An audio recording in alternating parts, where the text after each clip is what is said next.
Good afternoon, traders. Welcome to the FOMC live stream, where we watch the market go absolutely ape shit crazy right in front of our very eyes.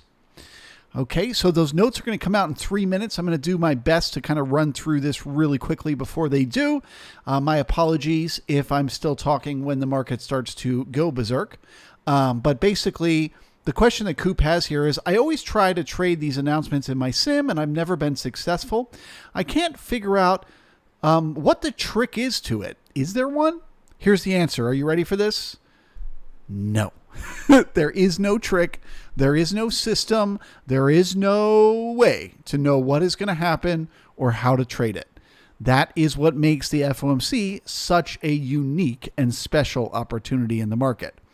It is not anything where anyone has any kind of edge on anyone else. The whole world has to experience the chaos that is the two-way auction. All the fear and panic and emotion happen all at once, all together. So the only way to trade the FOMC is a butt cheek trade. What does that mean? It means you enter the trade, you squeeze your butt cheeks real tight, and you just hope it works out in your favor. There is no other system than that. Now, I never ever try to take a trade with the first move the market makes. So let's say out of nowhere the volatility starts to head higher. I never ever try to make a move in that direction. What I will do is, if the volatility seems to be failing, if it seems like the momentum to the upside is over, I will try to short it. No stop. You heard me right. No stop. I will try to short it and see if the market's going to come down in reverse. If it keeps pumping, I just have to exit manually and just take the loss. Take the fucking pain. Okay? Anytime I've tried to do this move and I've put a stop in, 100% of the time, it goes and takes out my stop and then goes right where I thought it would. So I do not use stops. I accept the risk being unknown before I enter the trade. Okay? Other than that, once you get in a trade, so let's say you think the market's going to go higher or you think the market is going to go lower, it is still a butt cheek trade. Because once you get in, the best way to trade it is to just, let's say you get short right here. The best way to trade it is once the market starts to move in your direction, you put your stop below your entry and then you just let it go as far as it's going to go. All right, well, here we go. First impulse to the upside. Remember, I never trust the first impulse.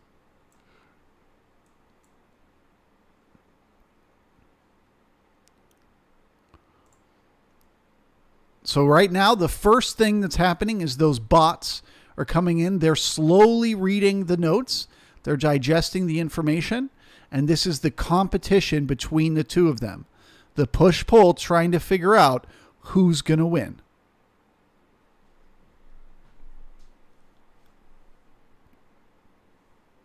Look at how absolutely quiet Bookmap got right before this. Again, I want to emphasize, I do not trust the first move. It is often completely retraced instantaneously.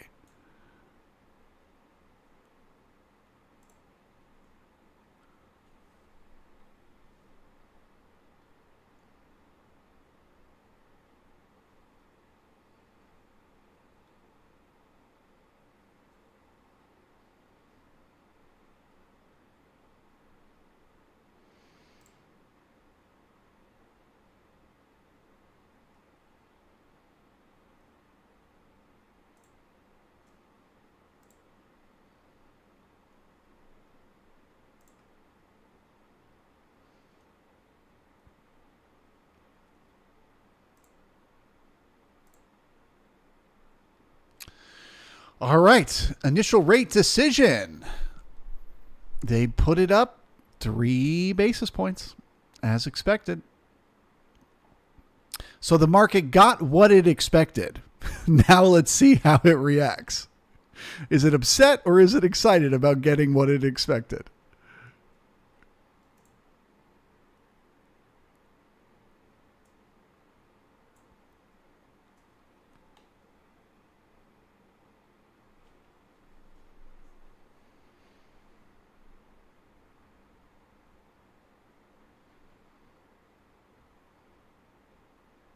So generally this type of volatility, straight out of reading the notes, you're going to blow your mind when I say this. This will generally last about 15 minutes. This much tempo, this much speed. In 15 minutes, it should start to cool off a little bit. And then we'll wait for 2:30 when the chairman of the Fed starts to speak.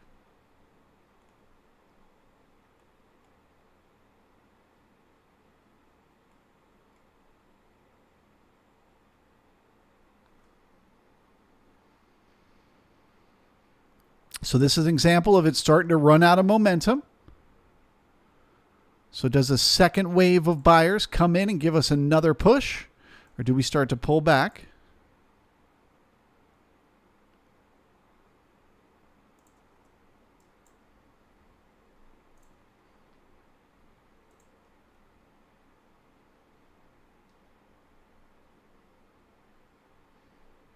Jonathan, good day.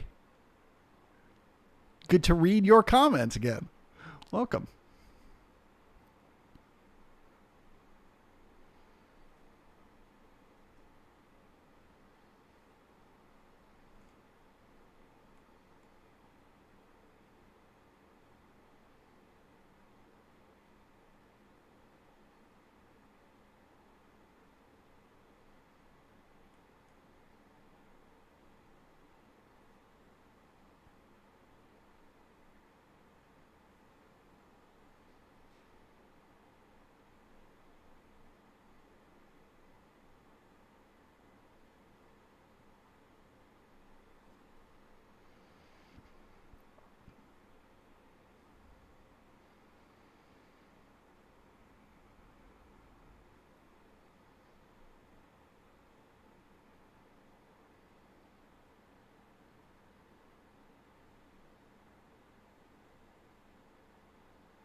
All right, so if they're going to be able to hold it up here, they need to start bringing in some volume.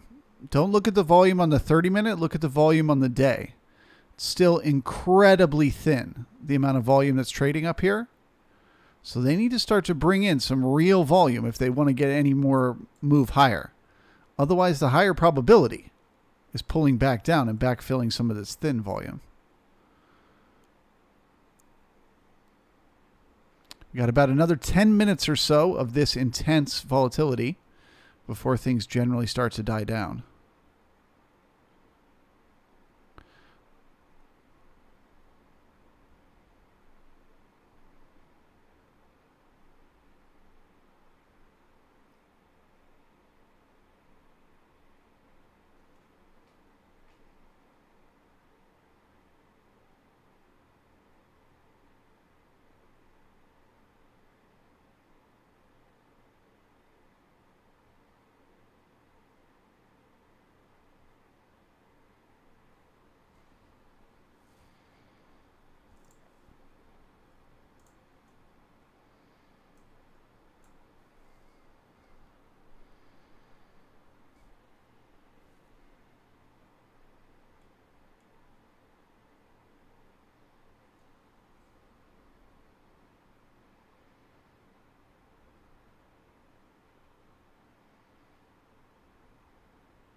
All right, they're starting to flip the book. They're putting in volume to try to pull price back up because they recognize it's running out of momentum. Oh, and then they disappeared it. Just kidding. We didn't really want to do business. Haha, funny joke.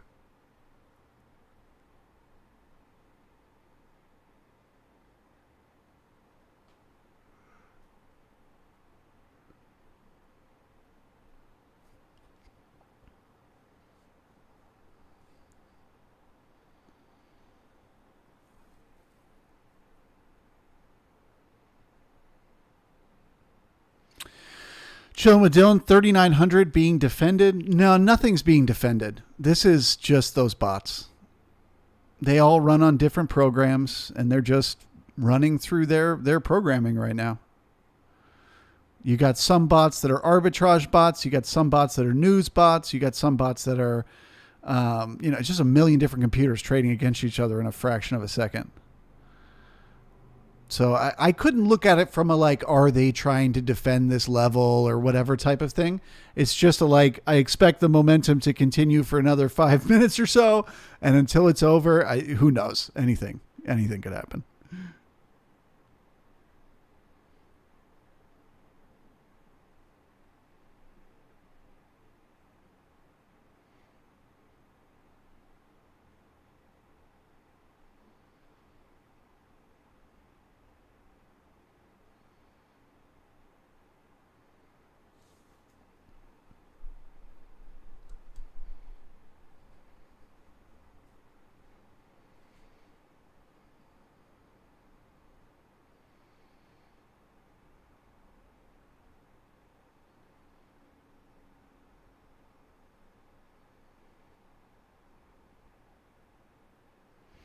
So you can see they're doing it again.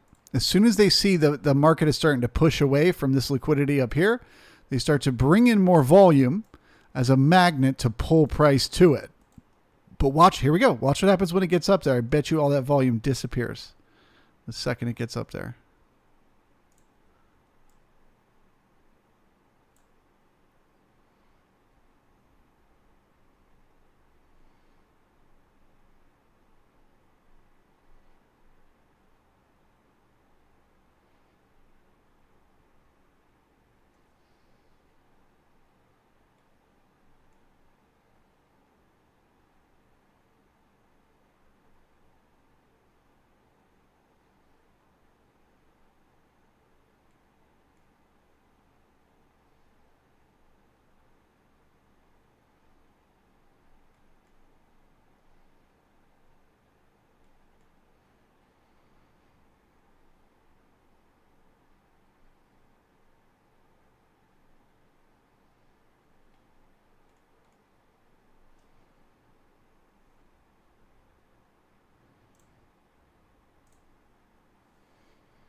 Smash that thumbs up button if you're loving this volatility.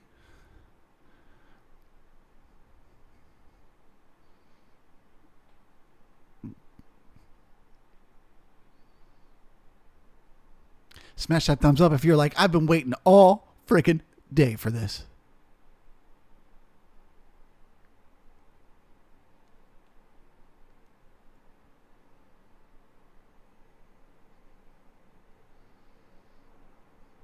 Two people. Copy that.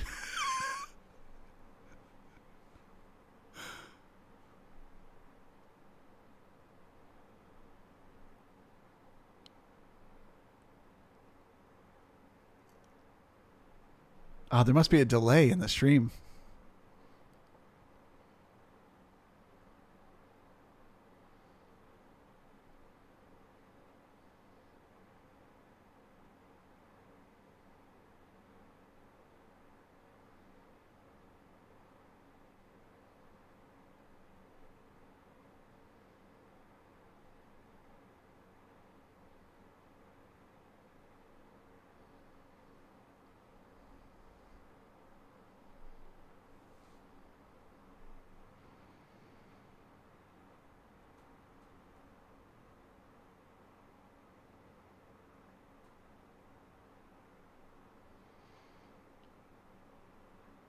All right. Well, our first pink candle up here is a sign we're starting to bring in some new buyers up here. Can they hold it?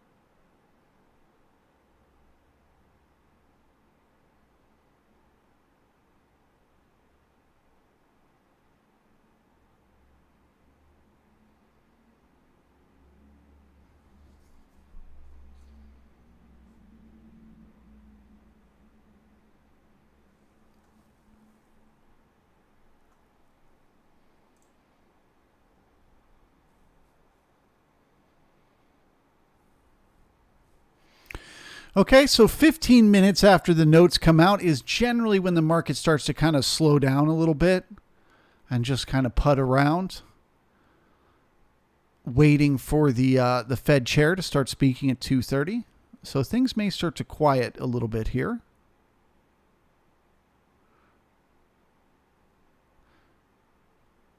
Now that all the computers got to have their fun.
Barbaros, what software is the chart on the left? That's called Window Trader.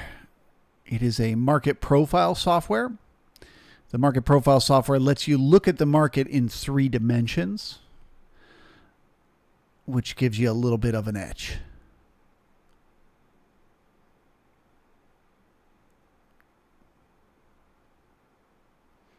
Speaking of which, where is the market likely to find support? In the same areas where it created it over the last few days.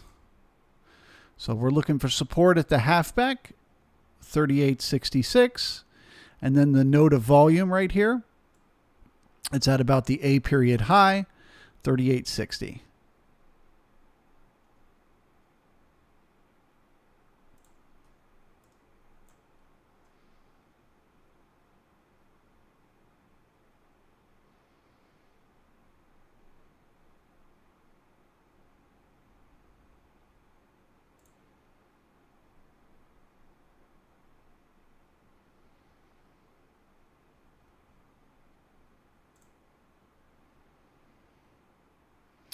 Morty, giant red tick. Yeah, just ignore the internals. Those are those are going to be useless. The ticks will probably have, negative 1,000, positive 1,000. We'll get bounces up and down between them while Powell is speaking. Nothing to watch now but the price action.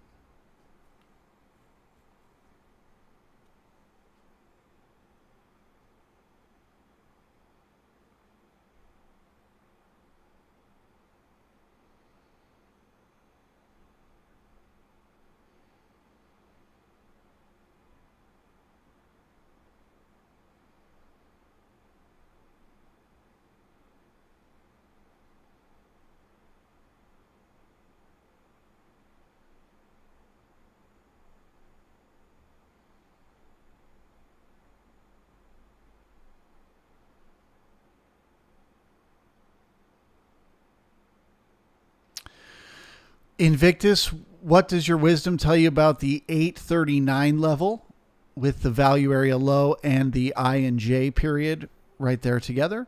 It is a weak low, but it doesn't matter. It doesn't matter anymore. Nothing that happened before 2 p.m. today matters anymore.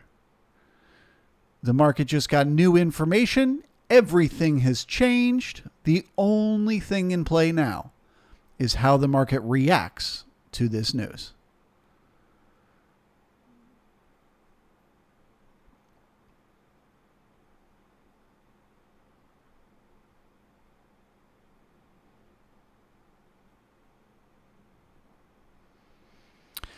Peter, do you risk 1% per trade? Yes, I do. I risk 2% per trade, never more.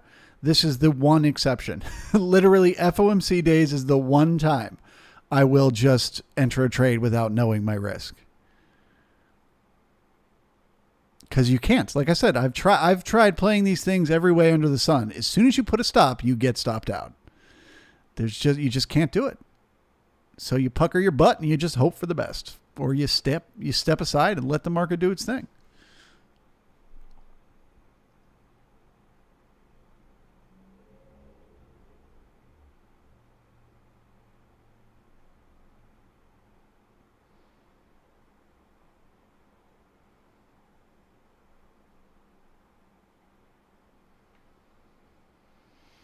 Ederson, as far as price action today, we look the same as the payroll day. I don't remember specifically what you're referring to, but sure, could be. Morty, do you discard levels now as well? You don't discard levels, right? You can see where I put my support is based on levels, right? Based on the halfback, based on the A period high, and based on the volume profile.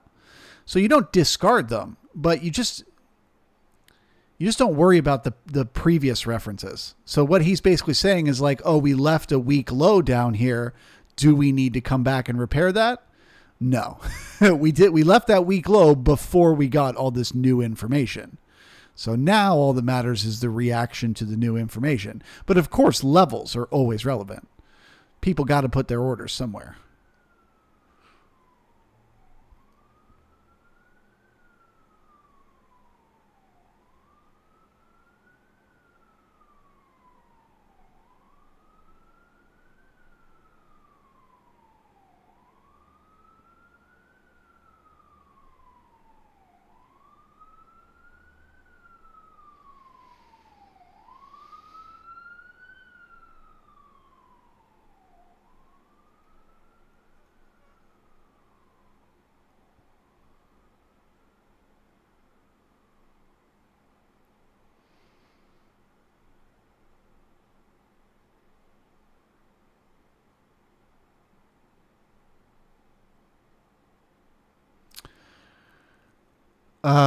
PW, am I correct in saying this is a pretty weak response? Does it not normally move 300 to 400 points? No, this is not weak at all. The reason this isn't weak is because it hasn't retraced, right? Forget the amount of volatility. It pushed a certain direction and it hasn't needed to come back. It's been able to stay up here. That's the market telling you that there are new buyers willing to do business up here.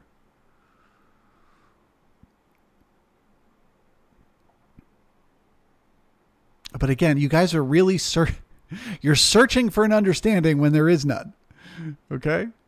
Powell can start speaking in about 7 minutes, and literally it can go 100 points down, 100 points up. It can go 100 points up, come back down 100 points. It can just grind in this tiny little spot. Like, anything can happen. Stop trying to guess. Just let it do its thing. You will be so much less frustrated.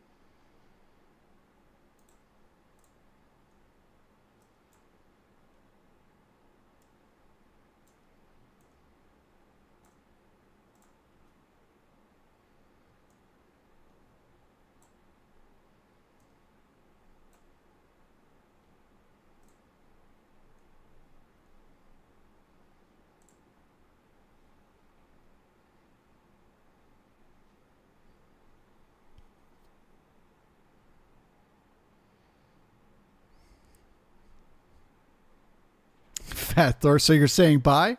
Yes, sir. I'm saying all in, no stop, go long.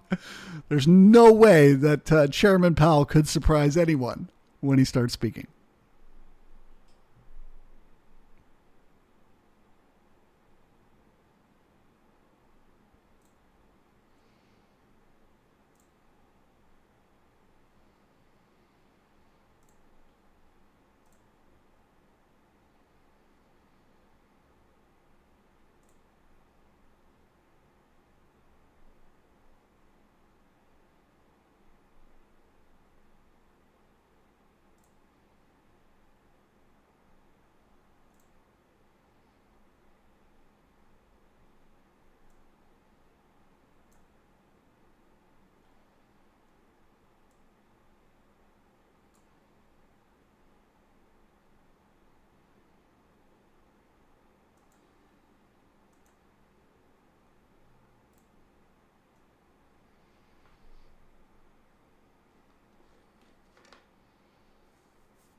Jordan, there is. If you look up in the top left corner of the screen, it might be covered up right now because I just put this new thing, but normally the clock is there with seconds as well. Yeah. It's just right now I'm more focused on the FOMC.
Good afternoon. My colleagues and I are strongly committed to bringing inflation back down to our 2% goal. We have both the tools that we need and the resolve it will take to restore price stability on behalf of American families and businesses. Price stability is the responsibility of the Federal Reserve and serves as the bedrock of our economy. Without price stability, the economy does not work for anyone. In particular, without price stability, we will not achieve a sustained period of strong labor market conditions that benefit all. Today, the FOMC raised our policy interest rate by 75 basis points, and we continue to anticipate that ongoing increases will be appropriate. We are moving our policy stance purposefully to a level that will be sufficiently restrictive to return inflation to 2%. In addition, we're continuing the process of significantly reducing the size of our balance sheet. Restoring price stability will likely require maintaining a restrictive stance of policy for some time.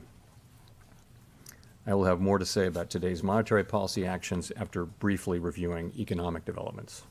The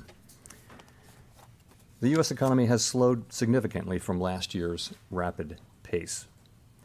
Real GDP rose at a pace of 2.6% last quarter, but is unchanged so far this year.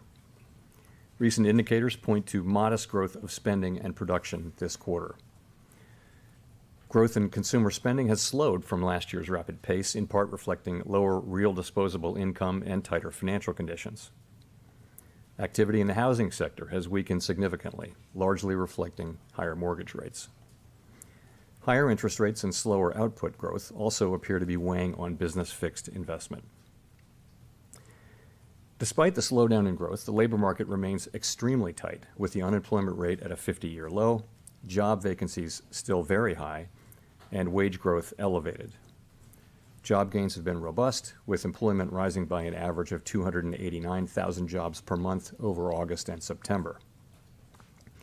Although job vacancies have moved below their highs and the pace of job gains has slowed from earlier in the year, the labor market continues to be out of balance, with demand substantially exceeding the supply of available workers. The labor force participation rate is little changed since the beginning of the year. Inflation remains well above our longer-run goal of 2%. Over the 12 months ending in September, total PCE prices rose 6.2%, excluding the volatile food and energy categories. Core PCE prices rose 5.1%. Okay, so please take this with a grain of salt because, like I said, anything he says at any moment could change things. But once again, we are turning this node right here around 88 into support. So that is interesting, potentially bullish. Doesn't mean they can't instantly pull the market back down. But that is a little bit bullish to see that the buyers are stepping in up here. Back to Powell. Households, businesses, and forecasters, as well as measures from financial markets. But that is not grounds for complacency. The longer the current bout of high inflation continues, the greater the chance that expectations of higher inflation will become entrenched. The Fed's monetary policy actions are guided by our mandate to promote maximum employment and stable prices for the American people. My colleagues and I are acutely aware that high inflation imposes significant hardship as it erodes purchasing power, especially for those least able to meet the higher costs of essentials like food, housing, and transportation. We are highly attentive to the risks that high inflation poses to both sides of our mandate, and we're strongly committed to returning inflation to our 2% objective. At today's meeting, the committee raised the target range for the federal funds rate by 75 basis points. And we are continuing the process of significantly reducing the size of our balance sheet, which plays an important role in firming the stance of monetary policy. With today's action, we've raised interest rates by 3.75 percentage points this year. We anticipate that ongoing increases in the target range for the federal funds rate will be appropriate in order to attain a stance of monetary policy that is sufficiently restrictive to return inflation to 2% over time. Financial conditions have tightened significantly in response to our policy actions, and we are seeing the effect. Okay, so it would seem the fact that this is what the market was expecting, they're liking it. So I am bullish as long as we can continue to find support here around 38.86, for further upside continuation. But again, got to be ready for this market to reverse at any second. But to me, this is bullish. At some point, as I've said in the last two press conferences, it will become appropriate to slow the pace of increases as we approach the level of interest rates that will be sufficiently restrictive to bring inflation down to our 2% goal. There is significant uncertainty around that level of interest rates. Even so, we still have some ways to go, and incoming data since our last meeting suggests that the ultimate level of interest rates will be higher than previously expected. Our decisions will depend on the totality of incoming data and their implications for the outlook for economic activity and inflation. Never mind. I take that back. I reserve the right to change my mind the moment I finish speaking.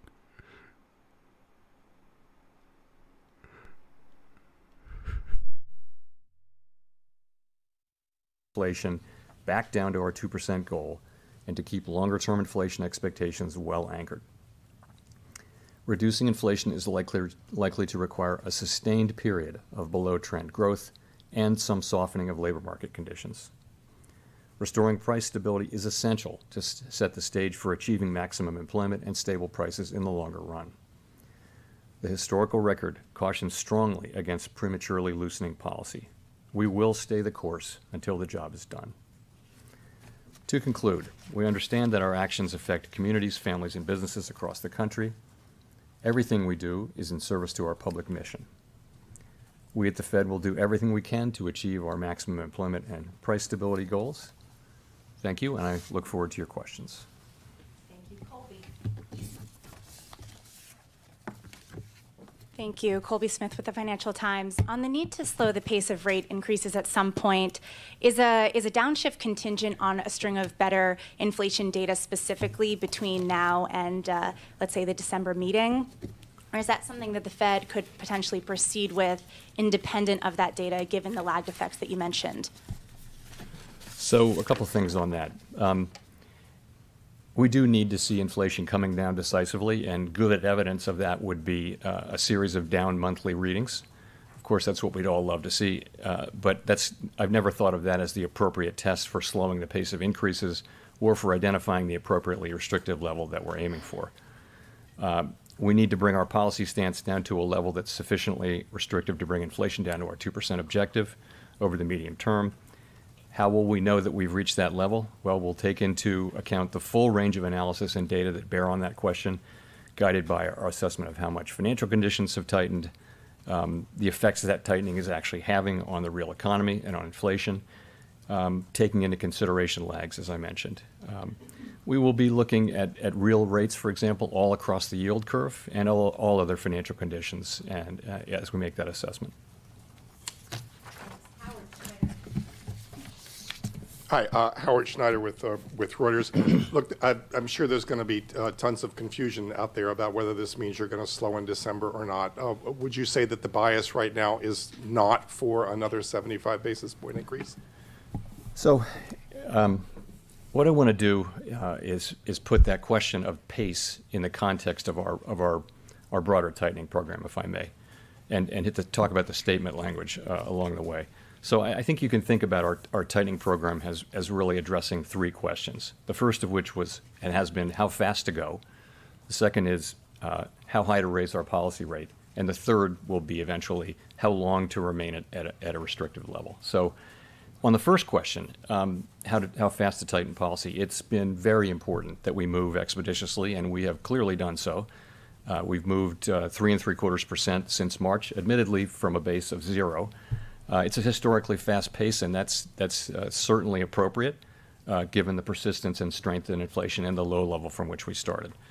So now we come to the second question, which is how high to raise our policy rate. And we're saying that we'd raise that rate to a level that's sufficiently restrictive to bring inflation to our 2% target over time. And we put that into our post-meeting statement because that really does become the important question we think now is how far to go. And I'll talk more about that.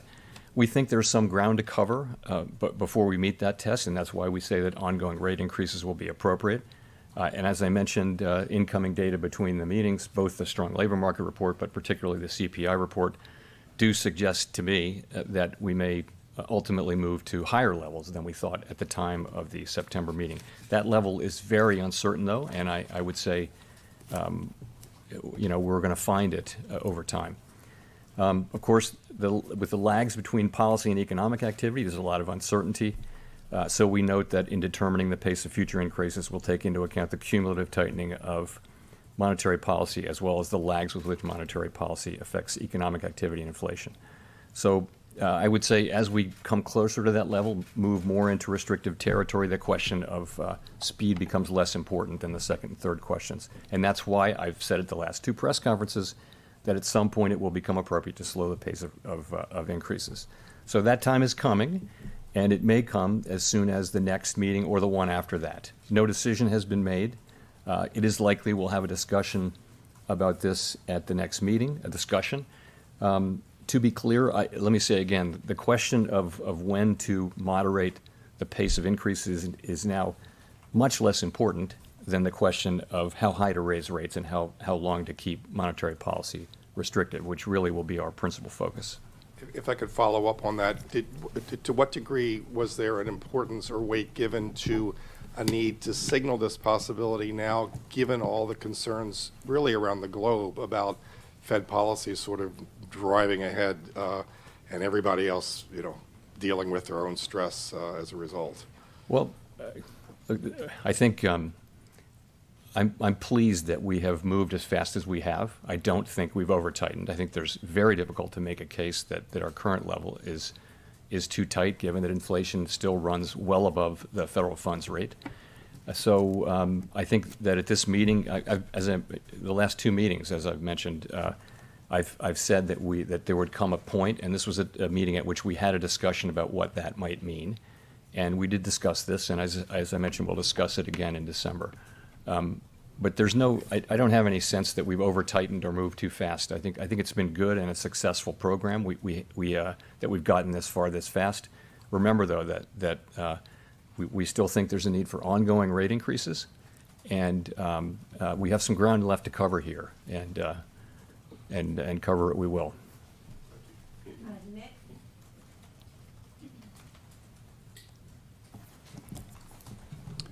Nick Tamarosa, The Wall Street Journal. Chair Powell, core PCE inflation on a 3 or 6 month annualized basis and on a 12-month basis has been running in the high fours, close to 5%. Is there any reason to think you won't have to raise rates at least above that level to be confident that you are imparting enough restraint to bring inflation down? So this is the question of does the policy rate need to get above the inflation rate? And I would say there are a range of views on that. That's the classic Taylor principle view. But I would think you'd look more at a forward-looking measure of inflation to look at that. But I think the answer is we'll want to get the policy rate to a level where it is where the real interest rate is positive. We will want to do that. I do not think of it as the single and only touchstone, though. I think you put some weight on that. You also put some weight on rates across the curve. Very few people borrow at the short end at the federal funds rate, for example. So households and businesses, if they're very meaningfully positive interest rates all across the curve for them, credit spreads are larger, so borrowing rates are significantly higher, and I think financial conditions have tightened quite a bit. So I would look at that as an important feature. I'd put some weight on it, but I wouldn't say it's something that is the single dominant thing to look at. If I could follow up, what is your best assessment or the staff's best assessment right now of the current rate of underlying inflation? I don't have a specific number for you there. So there are many, many models that look at that. And I mean, one way to look at it is that it's a pretty stationary object, and that when inflation runs above that level, for sure, substantially above for some time, you'll see it move up, but the movement will be fairly gradual. So I think that's what the principal models would tend to say. But I wouldn't want to land on any one assessment. There are many different, as you know, people who publish an assessment of underlying inflation. Thank you. Gina. Hi, Chair Powell. Thank you for taking our questions. Gina Smilik, New York Times. I wonder, do you see any evidence at this stage that inflation is or is at risk of becoming entrenched? Is inflation becoming entrenched? So I guess I would start by pointing to expectations. So if we saw longer-term expectations moving up, that would be very troubling. And they were moving up a little bit at the middle part of this year, and they've moved now back down. That's one piece of data. Shorter-term inflation expectations moved up between the last meeting and this meeting, and we don't think those are as indicative. But okay, so now can we turn this into support? We broke out of this area, pushed way higher, came back down, retested it. So can we now turn this into good support for continuation, or will the chop continue? Will they pass right back through 57 and continue back down? Let's find out. The thing we need to do from a risk management standpoint is to use our tools forcefully but thoughtfully and get inflation under control, get it down to 2%, get it behind us. That's what we really need to do and what we're strongly committed to doing. Rachel. Hi, Chair Powell. Thank you for taking our questions. Rachel Siegel from the Washington Post. The statement points to lag times. I'm wondering if you can walk us through how you judge those lag effects, what that timeline looks like over the coming months or even a year, and where you would expect it to show up in different parts of the economy. Yeah, so the way I would think about that is it's a commonly, for a long time, thought that monetary policy works with long and variable lags, and that it works first on financial conditions and then on economic activity and then perhaps later than that even on inflation. So that's been the thinking for a long time. There was an old literature that made those lags out to be fairly long. There's newer literature that says that they're shorter. And the truth is we don't have a lot of data of inflation of this high in what is now the modern economy. One big difference now is that it used to be that you would raise the federal funds rate, financial conditions would react, and then that would affect economic activity and inflation. Now, financial conditions react well before, in expectation of monetary policy. That's the way it has moved for a quarter of a century, is in the direction of financial conditions, then monetary policy, because the markets are thinking what is the central bank going to do. And there are plenty of economists that also think that once financial conditions change, that the effects on the economy are actually faster than they would have been before. We don't know that. I guess the thing that I would say is it's highly uncertain. And so from a risk management standpoint, it would be irresponsible not to ignore them, but you want to consider them but not take them literally. So I think it's a very difficult place to be, but I would tend to want to be in the middle, looking carefully at what's actually happening with the economy, and trying to make good decisions from a risk management standpoint, remembering, of course, that if we were to over-tighten, we could then use our tools strongly to support the economy. Whereas if we don't get inflation under control because we don't tighten enough, now we're in a situation. All right, so it would appear that support will not hold.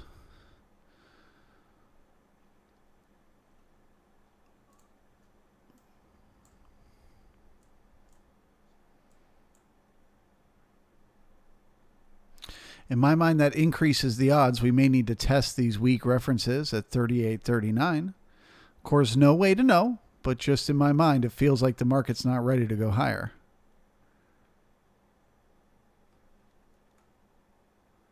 As we make these ongoing rate hikes and policy becomes more restrictive, it'll be appropriate now to be thinking more about lag. Of course, we think about the lags are just sort of a basic part of monetary policy, but we will be thinking about them. But we won't be, I think we'll be considering them, but because it's appropriate to do so. Let me say this: it is very premature to be thinking about pausing. So people, when they hear lags, they think about a pause. It's very premature, in my view, to think about or be talking about pausing our rate hike. We have a ways to go. Our policy, we need ongoing rate hikes to get to that level of sufficiently restrictive, and we don't really know exactly where that is. We have a sense, And we'll write down in the December meeting, a new summary of economic projections, which updates that. But I would expect us to continue to update it based on what we're seeing with incoming data. All right, look for some panic as we break the lows here. Look for some massive selling.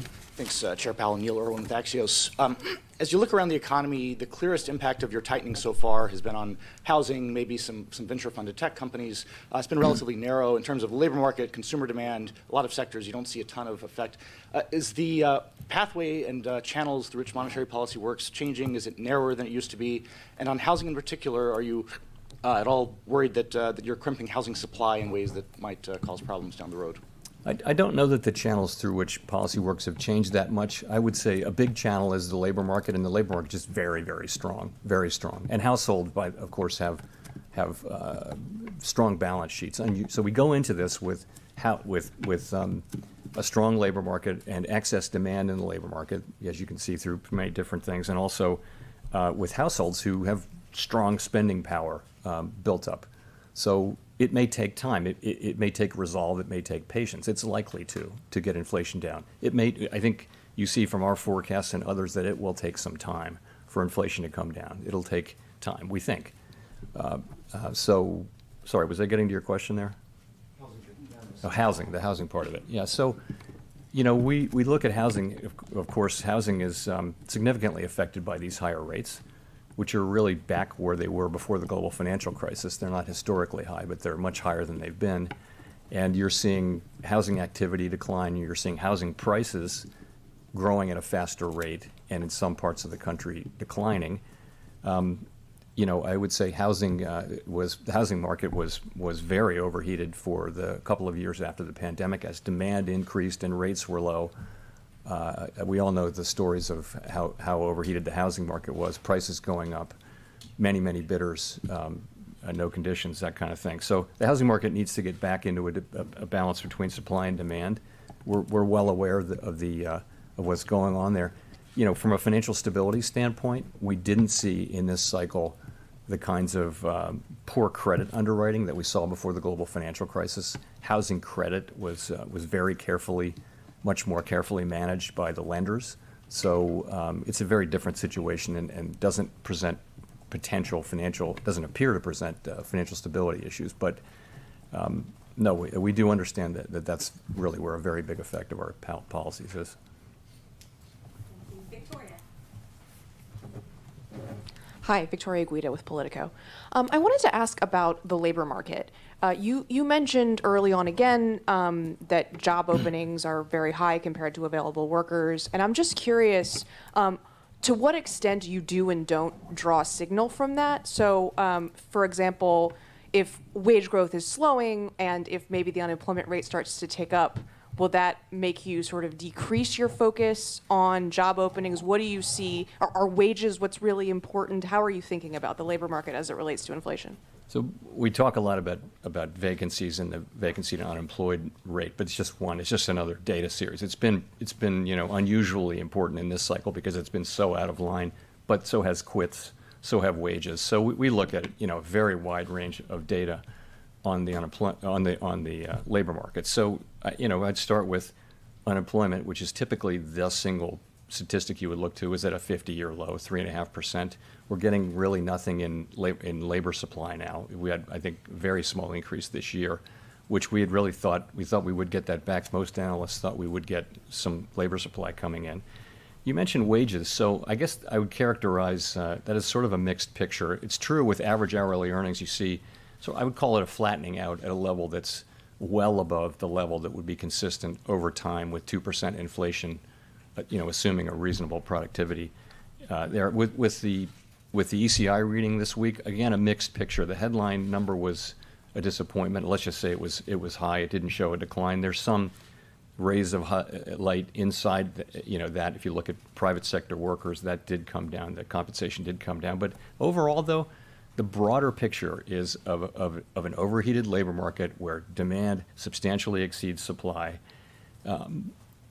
Job creation still exceeds, the sort of the level that would hold the market where it is. So That's the picture. Do we see? We keep looking for signs that sort of the beginning of a gradual softening is happening. And maybe that's there, but it's not. It's not obvious to me because wages aren't coming down; they're just moving sideways at an elevated level, both ECI and average hourly earnings. We want to see. We would love to see vacancies coming down, quits coming down. They are coming down.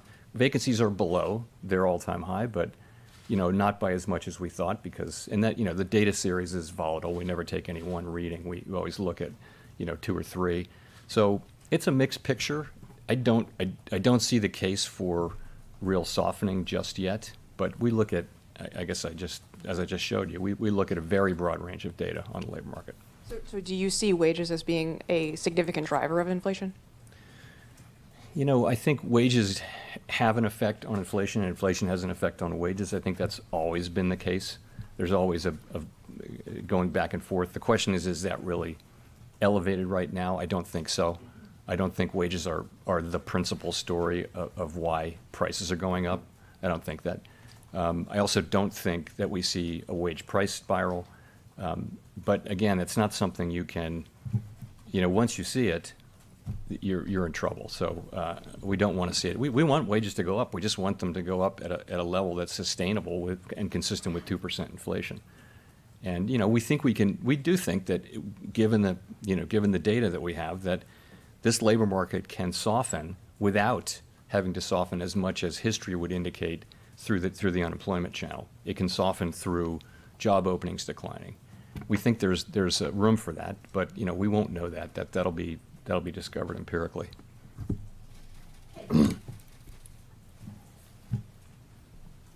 Thank you so much. Kayla Tausche from CNBC.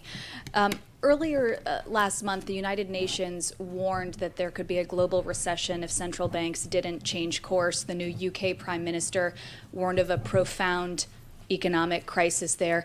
And I'm wondering how the Fed is weighing international developments in light of a very strong economy here in the U.S. that would seem to be bucking those trends.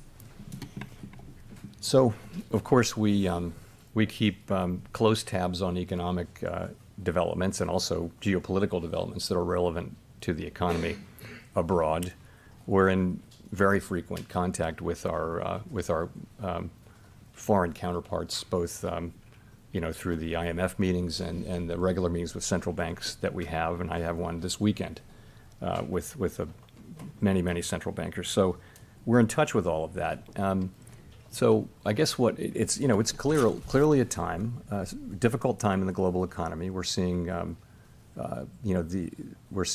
very high inflation in Europe, significantly because of high energy prices related to the war in Ukraine, and we're seeing China's having issues with the zero COVID policy and much slower growth than we're used to seeing.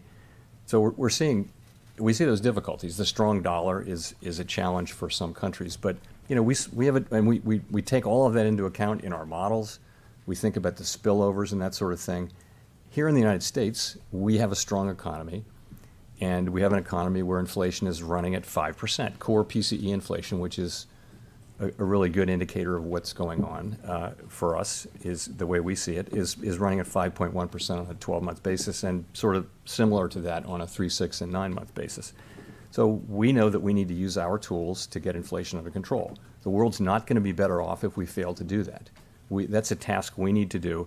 Price stability in the United States is a good thing for the global economy over a long period of time. Price stability is the kind of thing that pays dividends for our economy for decades, hopefully. Even though it may be difficult to get it back, getting it back is something that provides value to the people we serve for the long run. If I could just follow up on that. Thank you. The Fed has acknowledged in the past that the tools that you have don't affect things like energy and food prices that stem from some of those conflicts overseas, and they're some of the biggest pain points for consumers. So as you pursue the current path that you've outlined, is there a risk that some of those prices simply don't come down? So we don't directly affect, for the most part, food and energy prices, but the demand channel does affect them just at the margin. the thing about the United States is that we also have in many other jurisdictions, the principal problem really is energy. In the United States, we also have a demand issue. We've got an imbalance between demand and supply, which you see in many parts of the economy. So our tools are well suited to work on that problem, and that's what we're doing. You're right, though. We don't, the price of oil is set globally, and it's not something we can affect. I think by the actions that we take, though, we help keep longer-term inflation expectations anchored, and keep the public believing in 2% inflation by the things that we do, even in times when energy is part of the story of why inflation is high.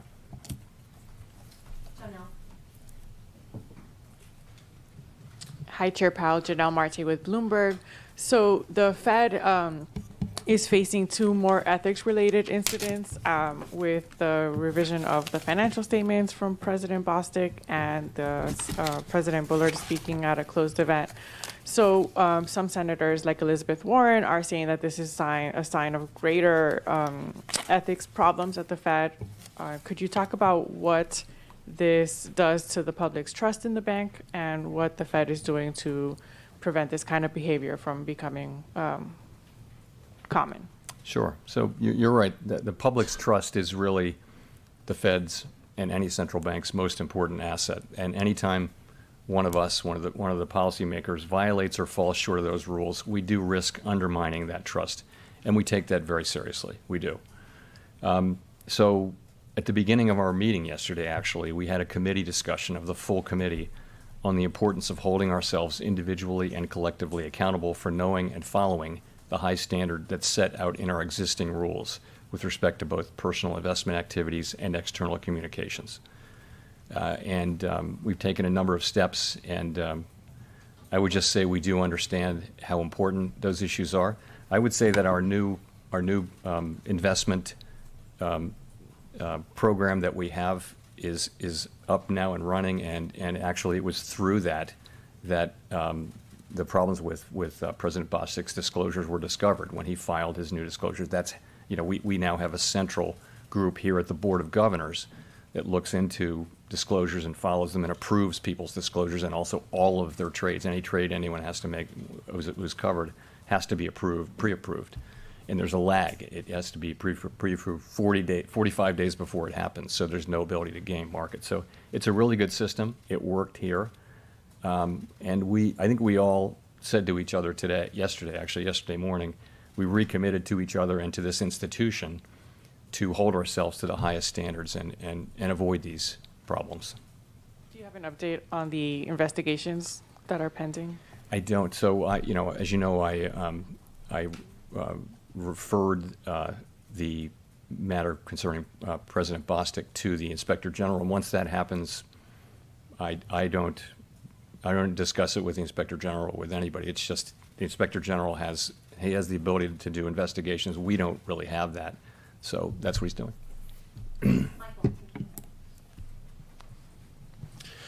Michael McKee from Bloomberg Television and Radio. Earlier this year, you touted the 3-month bill yield out to 18 months as the yield curve with 100% explanatory power. And you said, quote, if it's inverted, that means the Fed's going to cut, which means the economy is weak.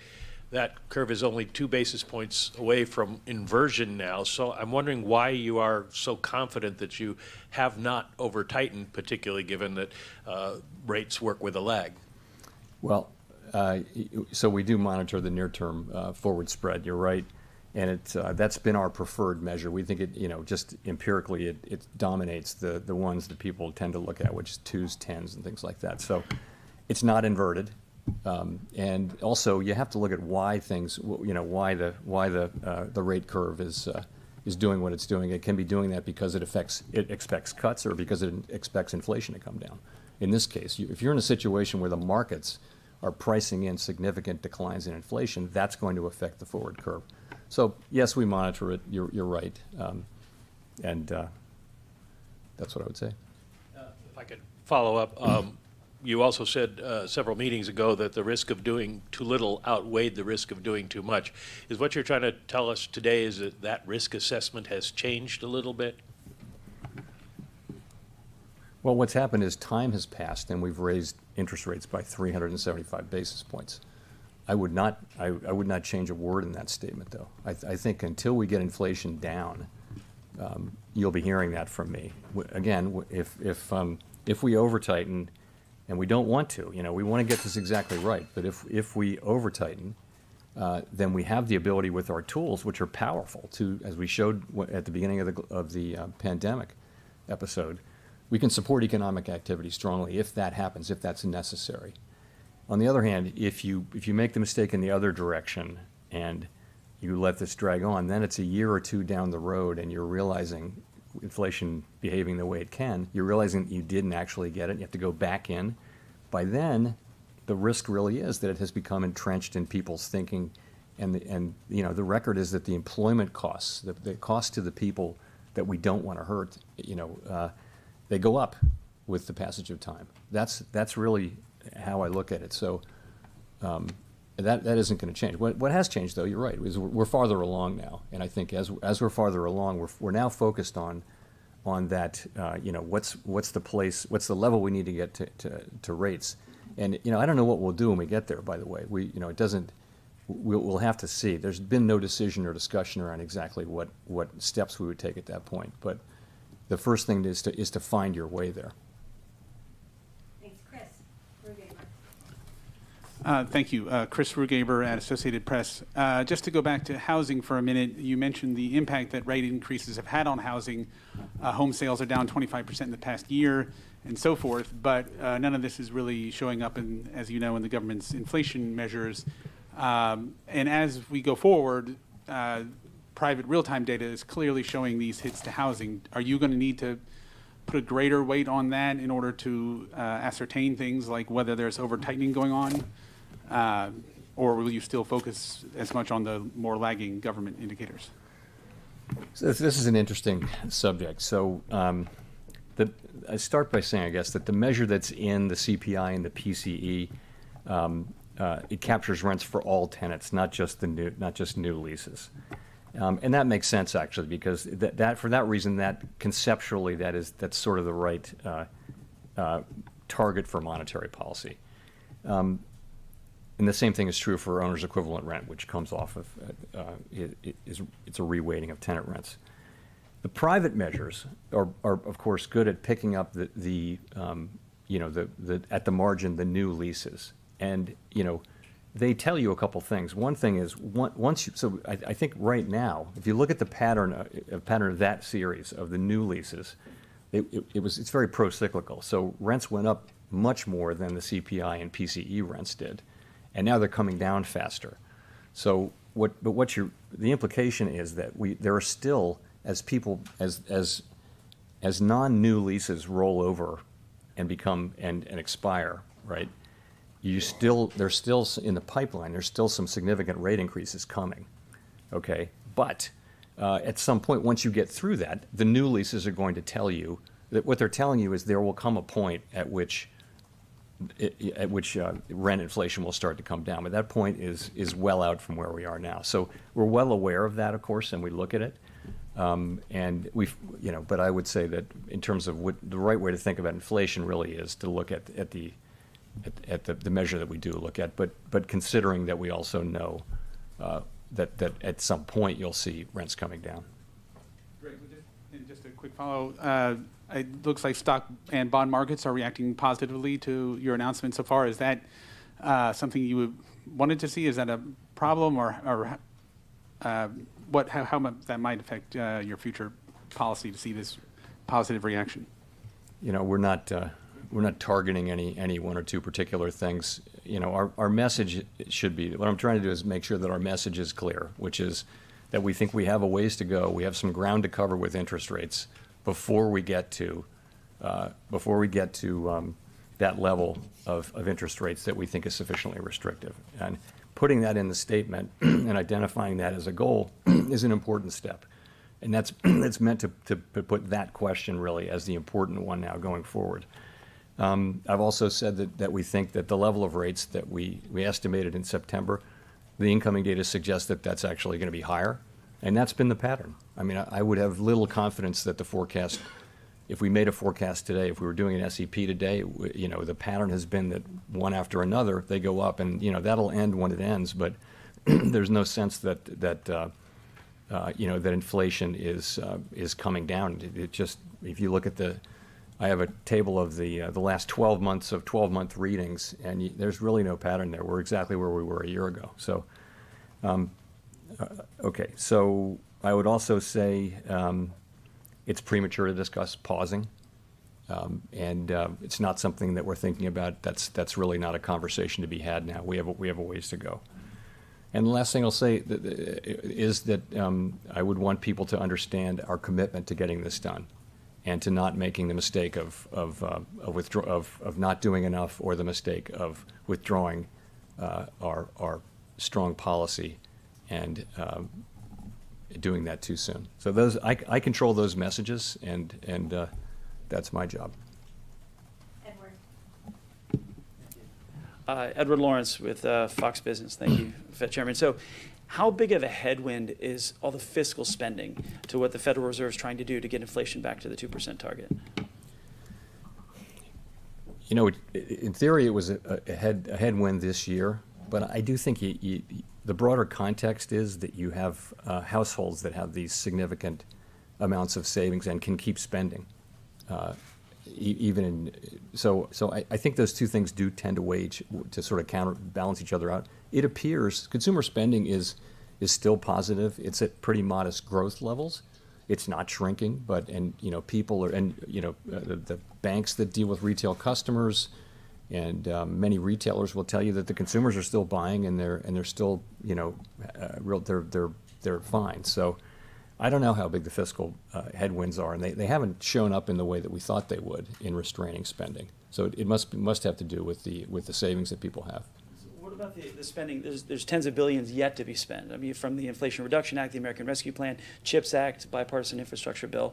How does that play into your thinking about the future?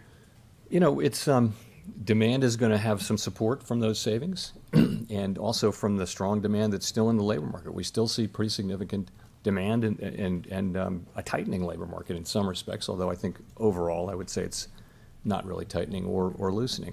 So we see those things, and what those things tell us is that our job is going to require some resolve and some patience over time. We're going to have to stick with this.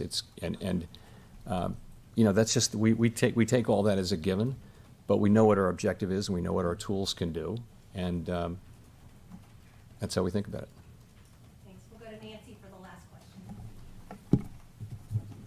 Hi, Chair Powell. Nancy Marshall-Genzer from Marketplace. I'm wondering, has the window for a soft landing narrowed? Do you still think it's possible? Has it narrowed? Yes. Is it still possible? Yes. I think we've always said it was going to be difficult, but I think to the extent rates have to go higher and stay higher for longer, it becomes harder to see the path. It's narrowed. I would say the path has narrowed over the course of the last year, really. Hard to say. Again, I would say that the sort of array of data in the labor market is highly unusual, and to many economists, there is a path to. Ordinarily, there's a relationship to GDP going down and vacancies declining, translating into unemployment, or there's Okun's law. So all those things are relationships that are in the data, and they're very real. Data's a little bit different this time, though, because you have this tremendously high level of vacancies, and we think on a very steep part of the beverage curve.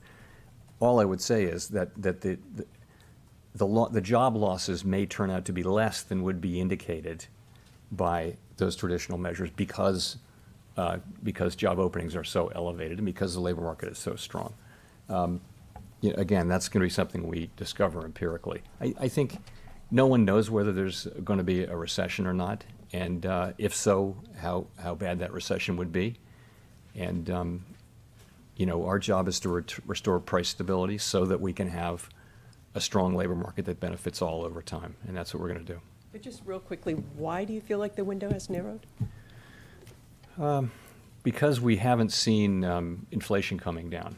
the implication of inflation not coming down, and what we would expect by now to have seen is that as the supply side problems had resolved themselves, we would have expected goods inflation to come down by now, long since by now, and it really hasn't. Although it has come down, but it's not to the extent we had hoped.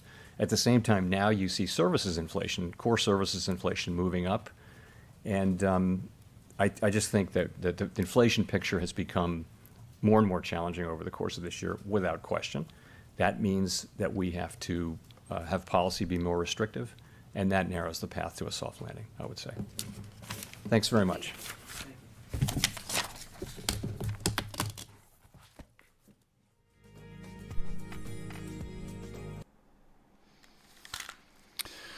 All right, well, there it is, folk.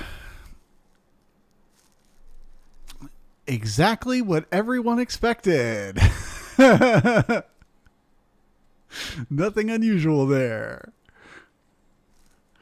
All right, so what are we looking at now? Now that he's done talking, now we'll get to find out what the humans really think. Now that the bots will turn off, we'll start to see more and more volume come into the market, and that'll give us a better idea of how the actual humans are reacting to this.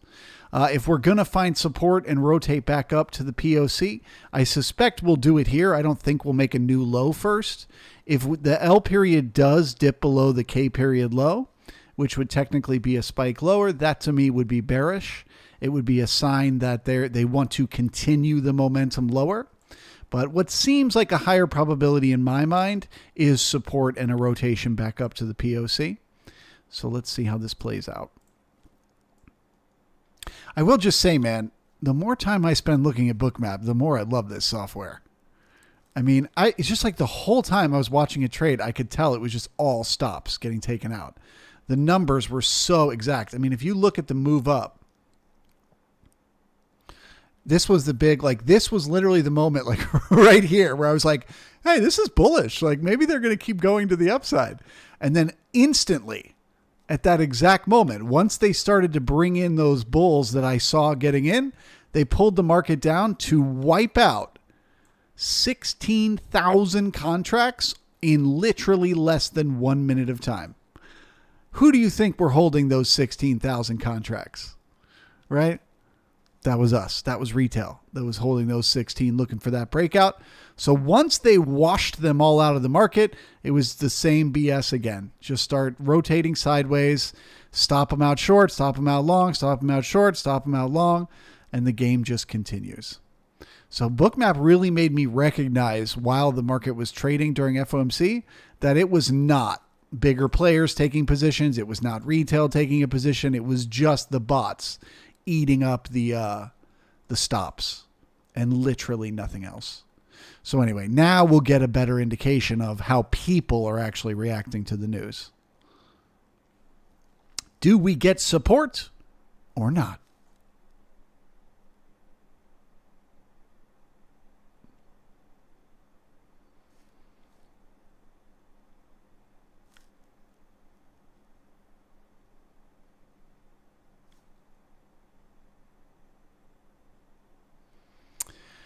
Mr. E, can you do a video on Bookmap?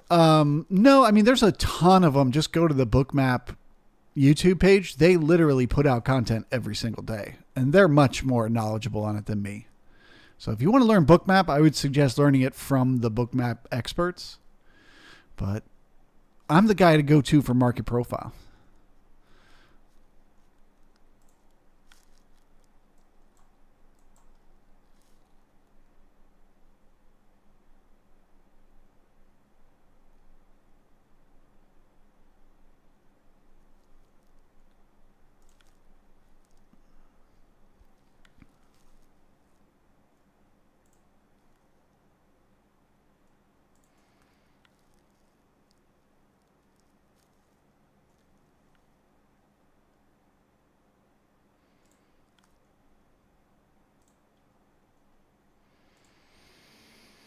Man, so breaking the low is bearish. I'm very hesitant to turn the banner red though, because I don't know how much more momentum there is, but it is to the downside. This is bearish.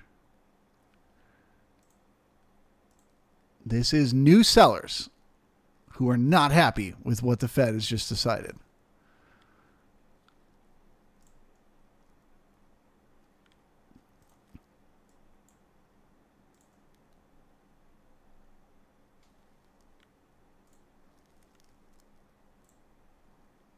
We also just lost the support that we had based on price. We lost the 50 moving average on the daily. We lost the uptrend on the daily candles. That is also very bearish, increasing the odds of further momentum to the downside.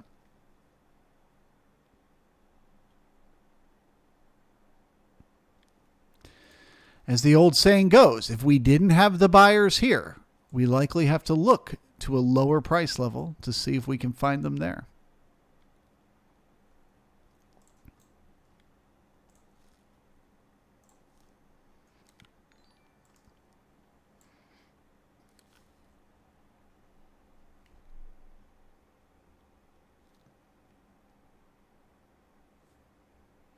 Chris, they wanted a pivot and didn't get it. I mean, you can say that, but I've been watching financial news. They've all said there's going to be no pivot. Every single person has been saying, of course, they're going to go 3 basis points this time around. You know, like, so I just think it's random, guys. It's just humans freaking out, computers taking advantage of it. That's all it is.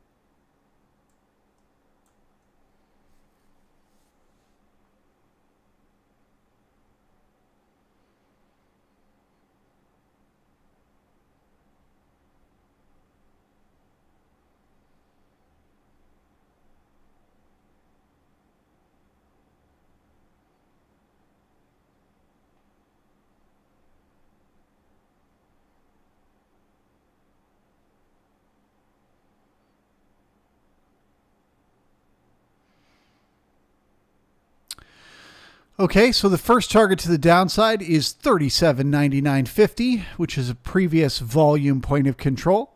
Sometimes the market likes to come down and test a previous volume point of control for support before it heads back up. So there is potential for support there at 37.99. If they get back down there and they test that and they do not find support, the next target is repairing the weak reference at 91.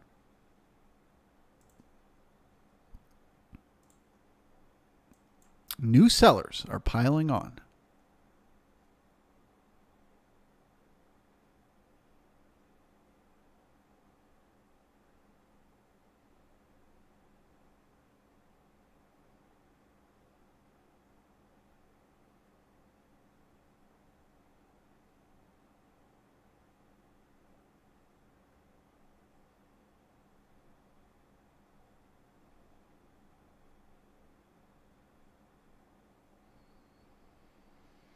James, heavy brush ahead for a swampy ride? Totally, man. I completely understand what that means and agree with it.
Okay, so here's the test of that previous VPOC. If the buyers do not step in here, the next target is a repair of 37.91.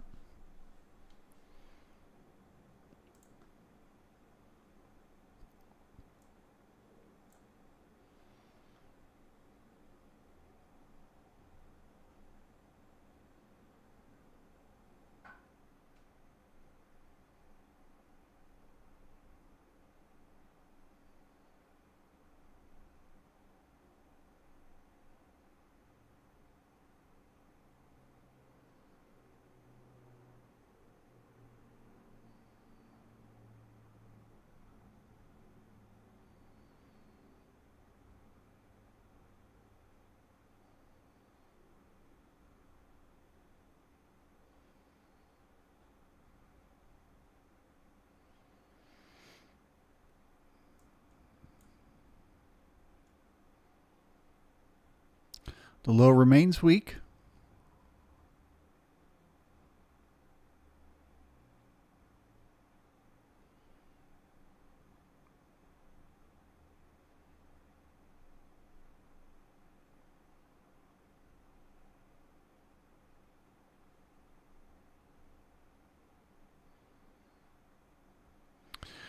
All right.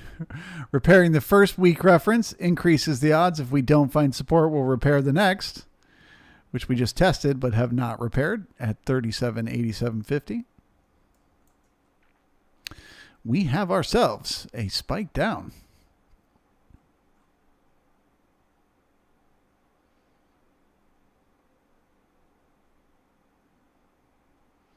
And I bet all the traders in the overnight this night who were short are saying to themselves, WTF, mate? If the market wanted to go lower, why didn't they do it then?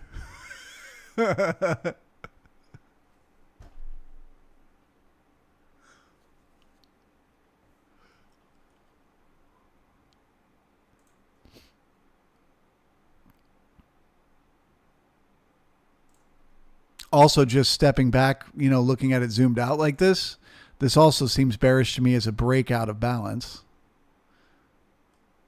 We basically tested the upper end, failed to break out to the upper end, tested the lower end, succeeded to break out in the lower end. So that is also bearish to see.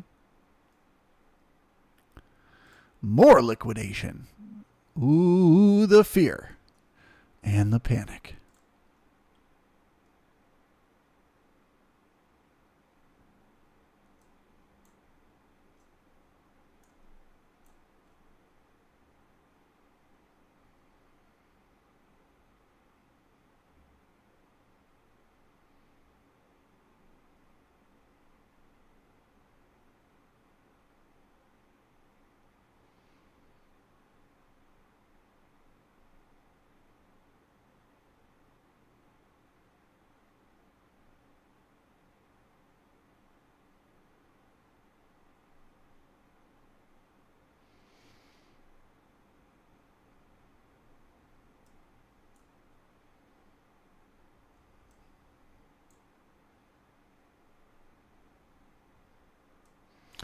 Okay, so we just pushed into some support here around 3780.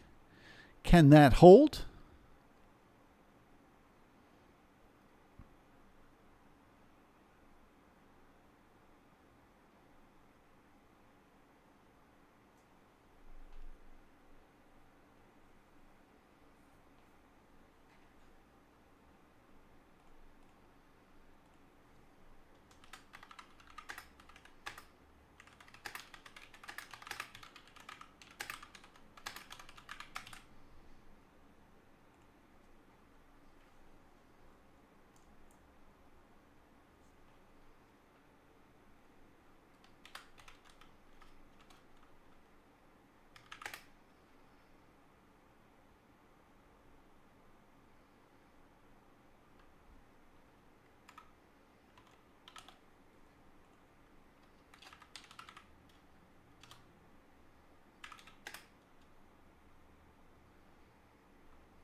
All right, the survey is out. Guess now, before we break that L period low, do you think we're going to close above the spike, inside the spike, or do we have further downside continuation ahead? Where do you think the market is going to close? Vote now or forever hold your peace. Dude, more sellers at the low.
We got 45 votes, but we got 162 people here.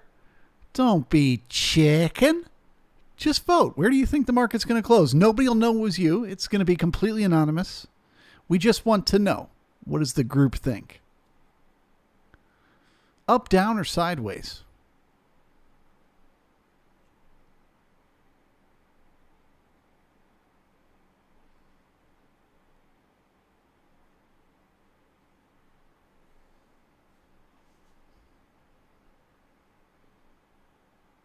Jordan says, I just discovered your channel today. I like the way you do a TV show style announcement. Wait till I start doing the show tune style music. Then you're really going to love it.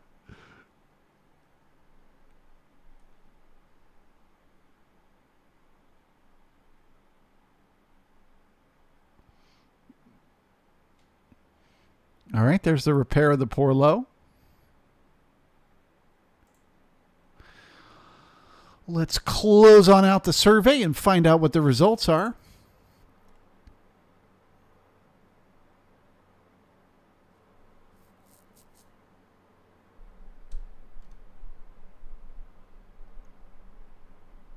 Wow. Okay. Well, now I think we have to bounce. 66% of you think a continuation lower into the close? No, we're definitely going to bounce then. Only 18% see us closing in the spike, and only 15% see us getting back above. So if you wanted to be inverse the chat, you'd actually be long the market.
Ivita,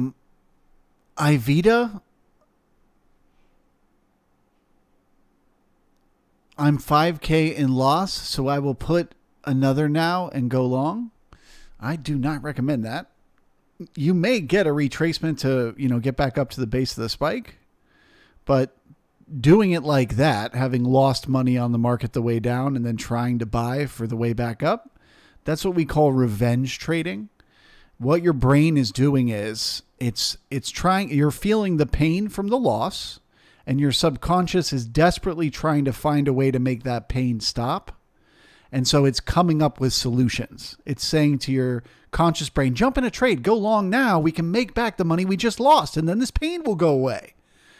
But the truth is that when your brain is thinking from a position of discomfort, it is less reliable. So I wouldn't trust that thought. I would instead say, if I lost money, let me step aside, let me, clear my mind over the night and start fresh tomorrow morning. Not try to revenge trade now and make back those losses. I believe it was Einstein that said, you cannot fix problems with the same mind that created them. You must step away and allow your brain to reset. Allow those fight or flight chemicals to work their way out of your body. Then you can think clearly and critically once again.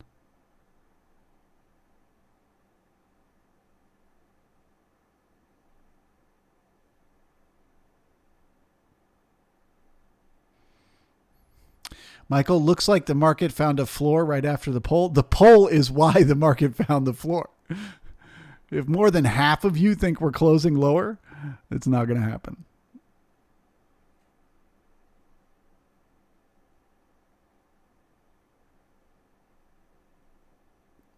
Chris, what book discusses that philosophy or that psychology? Well, that's just fight or flight. That's basic psychology 101. But if you're looking for a great book on psychology, you've got Trading in the Zone by Mark Douglas, or shameless plug,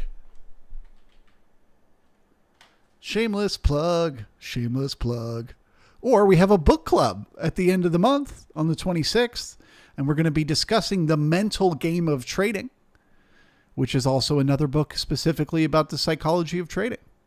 So if you wanted to get that book and join us for that meeting so you could discuss it with the group, we'd love to have you. All you got to do is go to tradersbookclub.com, scroll on down to the bottom, and add your email to the email list.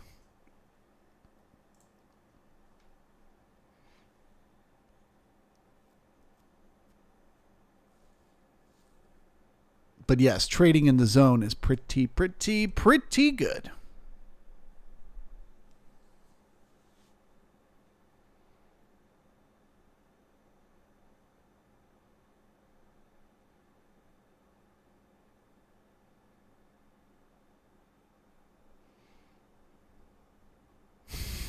Chris, you guys run too late for me? Bro, we meet at 8 p.m.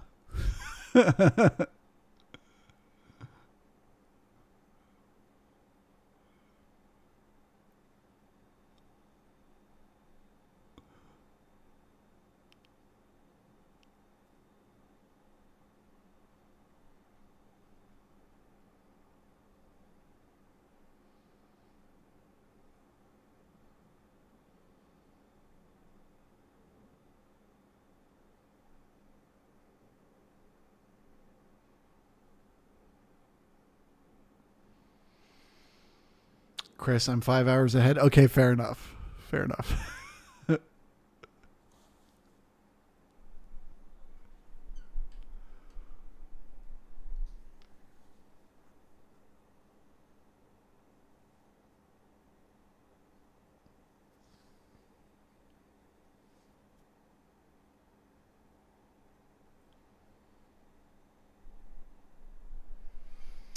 Jordan, I have a problem now. I already know all the psychological mistakes, but my emotions are still stronger than rational actions. Well, 100%. That is another scientifically proven thing that understanding psychological issues does not stop you from having them in any way, shape, or form. Even professional shrinks have to go to shrinks to help them with their psychological problems. Like, just being aware of them isn't enough to fix it. But being aware of them lets you start to build the tools to fix it, right? Which is changing your habits, changing your behaviors. And in trading, that is adjusting your system, right? So if, for example, you notice that you like to revenge trade, when you take a couple trades and you lose some money, you start to feel a need to keep trading to win that money back. You can make it. You'll never be able to stop that. You'll never be able to stop that feeling of revenge trading from coming, but you can create a rule to protect yourself. So you can say, for example, after 2 losing trades, I stop trading. And that way, even if you have that psychological issue of revenge trading, it will never cost you money because you create a protection for it by being aware of it. That's really what creating a trading system is. Figuring out your own psychology and then making rules that force you not to make the mistakes you're prone to.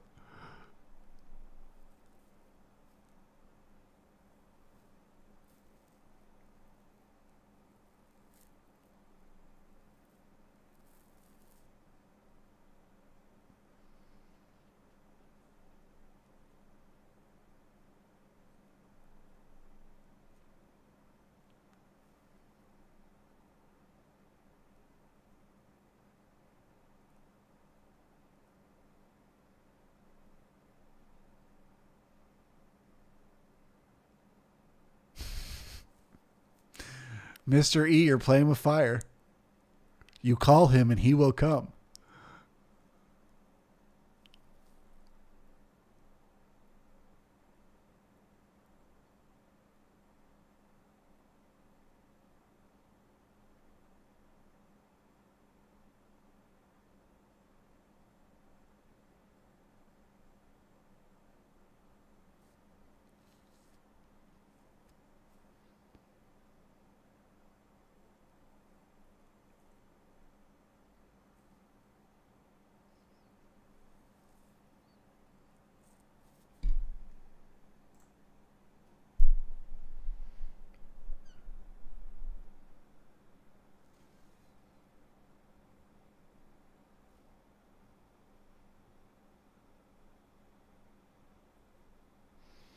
Mr. E, he's a computer. I don't think he cares about organic matter.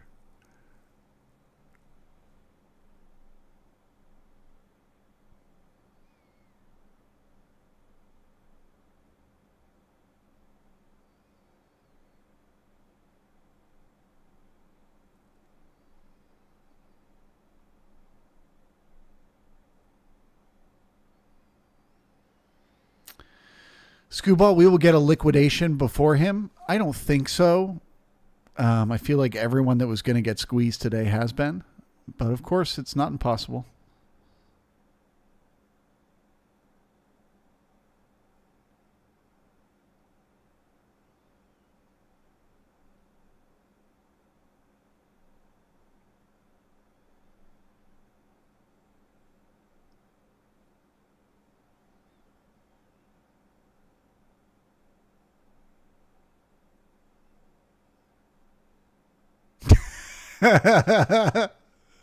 Ben, I know you're making a joke, but that's going to become a real thing.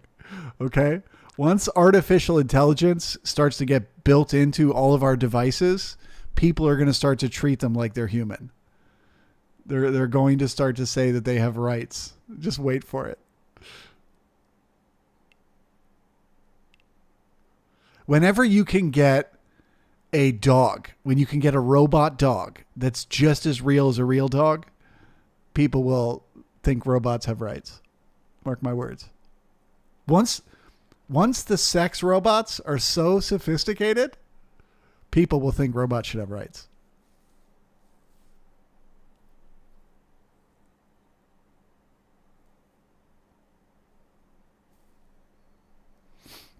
Scooball, it's new selling at the lows, in my opinion.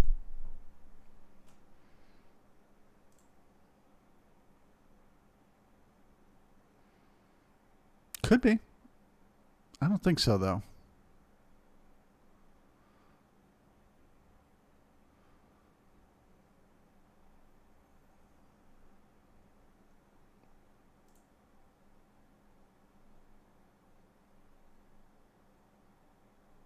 All right, Scooball's right. New sellers.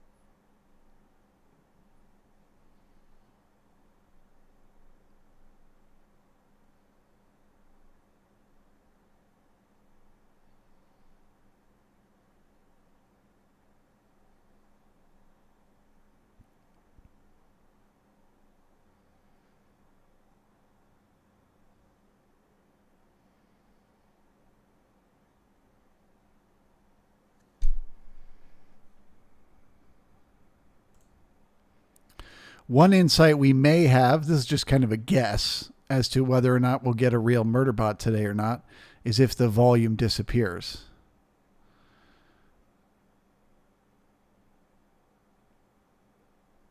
It doesn't look like a ton of volume is disappearing, so maybe there won't be much of a murder bot.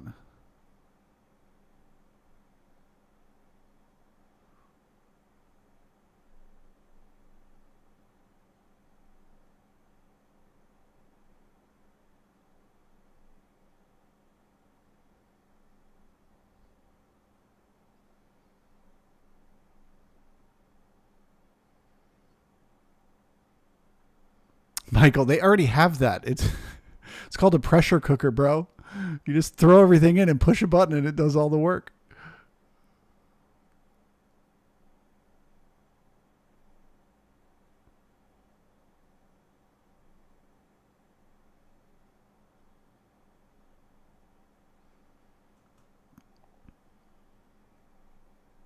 All right, that's the murder bot.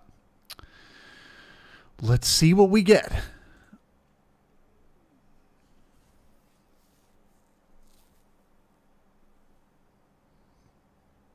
Oh, Murderbot wants to rip faces today.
Okay, last bit of support for this really large node here around 3770.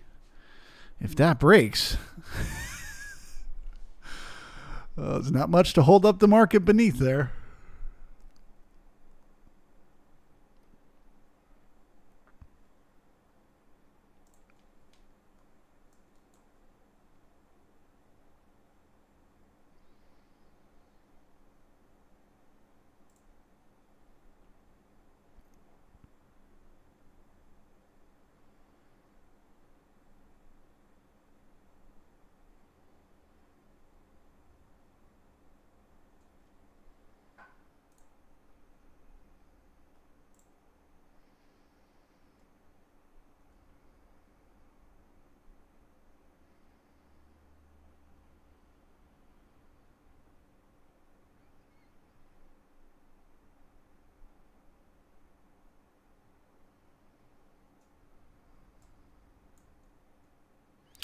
So next major support on the daily is going to be 37.43, which is that 20 moving average on the daily. You've also got some horizontal support in there around 33.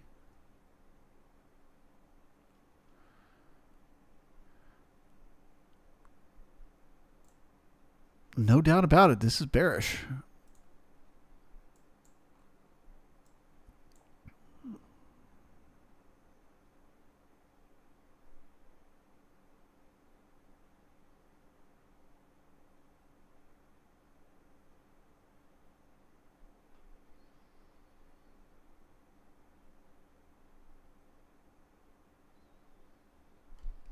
Scooball, do you think holding a position overnight tonight would be a good idea? No.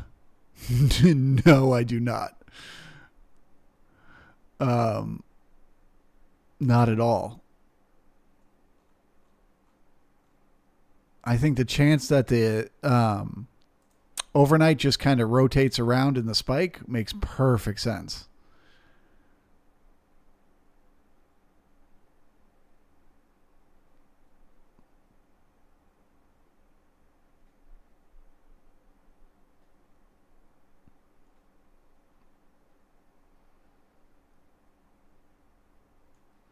This is the node of death, after all. It's been quite a magnet, pulling price back to it over and over and over again.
Peter, why some lines, yellow and orange? I assume you're talking about on Bookmap. That's where the largest amount of volume is. So on Bookmap, the large volume is orange. On the market profile, it's pink. Pink and red. All right, guys. Well, we are closing right at the low of the spike. No two ways about it. That is very, very bearish. So let's take just a second to zoom out here and kind of look at what we're looking at. Obviously, the move today is very bearish, as it was a break of any potential momentum we had to the upside. So we are expecting much further downside continuation in the days to come, but we did it on very thin volume. It was a very emotional move to the downside. So the market might need a chance to retrace that move a little bit before we get that further downside continuation. Let's just step back and take a look at the daily.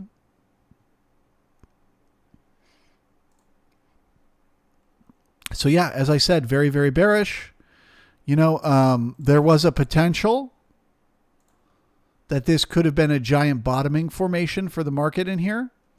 And the market was looking to break out of that formation and continue higher. Pulling back in is a sign that we are not doing that. That increases the odds. If we don't have the buyers here for continuation to the upside, that we may need. This is not me making a prediction, okay? I'm just talking about market-generated information. It may mean we need to head back down and test the lows once again. If we don't have the buyers here, we often have to go lower looking for them there. Don't know we're going to get that kind of extreme selling, but it is possible, okay? Same thing on the breakout of this uptrend. This channel to the upside meant there was potential. We were building momentum up to continue higher. Breaking that channel is a sign we do not have that momentum, which again tells us the market needs to pull back, looking for buyers at a lower price. Okay, so all in all, this is very bearish. But as always, if the market makes a ginormous move out of nowhere, sometimes it needs a chance to cool off. Okay, so we'll wait and see. Do we open tomorrow inside the spike that we just created at the end of the day here, below the spike, or above it? Opening above it would be neutral.